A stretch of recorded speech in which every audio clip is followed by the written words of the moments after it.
ଗୋଲାପ ଫୁଲକୁ ଭଲ ପାଉଥିଲି, କଥା ମାଡ଼ ଗାଳି ସହି ସେହି ପ୍ରେମ ଆଜି ମଉଳି ଯାଇଛି, ମନରେ ଶ୍ରଦ୍ଧା ନାହିଁ। ଯେବେ ସମ୍ପର୍କ ନୂଆ ହୋଇଥାଏ ସେତେବେଳେ ଲୋକ କଥା ହେବା ପାଇଁ ବାହାନା ଖୋଜନ୍ତି, ଆଉ ଯେବେ ସେ ସମ୍ପର୍କ ପୁରୁଣା ହୋଇଯାଏ ଲୋକେ ଦୂରେଇ ଯିବା ପାଇଁ ବାହାନା ଖୋଜନ୍ତି। ମୋ କଥା ତମକୁ ହଟ୍ ଲାଗିଥିବ ନିଶ୍ଚୟ, ସେଥିପାଇଁ ମୋତେ କ୍ଷମା କରିଦେବ। I am sorry, I am sorry, I am ସରି।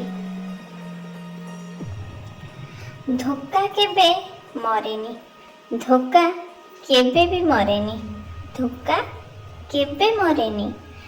ଆଜି ତମେ ଦେବ କାଲି ଆପଣଙ୍କୁ ମିଳିବ, ଆଜି ତମେ ଦେବ ଧୋକା ତ କାଲି ନିଶ୍ଚିତ ଆପଣଙ୍କୁ ମିଳିବ, ସେଥିରେ ତିଳେ ହେଲେ ସନ୍ଦେହ ନାହିଁ।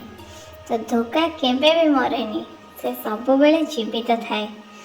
ଆଉ ଯେତେବେଳେ ଆମେ ଜଣକୁ ଧୋକା ଦେଇଥାଏ ଆମକୁ ତାର ପରିଣାମ ନିହାତି ମିଳିଥାଏ।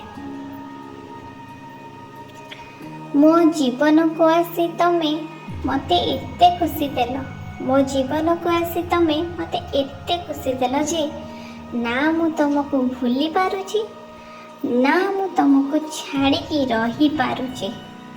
ମୋ ଜୀବନକୁ ଆସିକି ତମେ ଏତେ ଖୁସି ଦେଲ ଯେ ନା ମୁଁ ତମକୁ ଭୁଲି ପାରୁଛି, ନା ଛାଡ଼ିକି ରହିପାରୁଛି।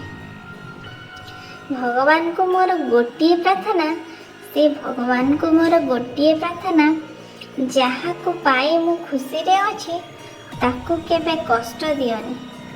ସେଇ ଭଗବାନଙ୍କ ପାଖରେ ମୋର ଗୋଟିଏ ବୋଲି ପ୍ରାର୍ଥନା, ଯାହାକୁ ପାଇକି ମୁଁ ବହୁତ ଖୁସିରେ ଅଛି, ବହୁତ ଭଲରେ ଅଛି, ତାକୁ କେବେ ବି କଷ୍ଟ ଦିଅନି।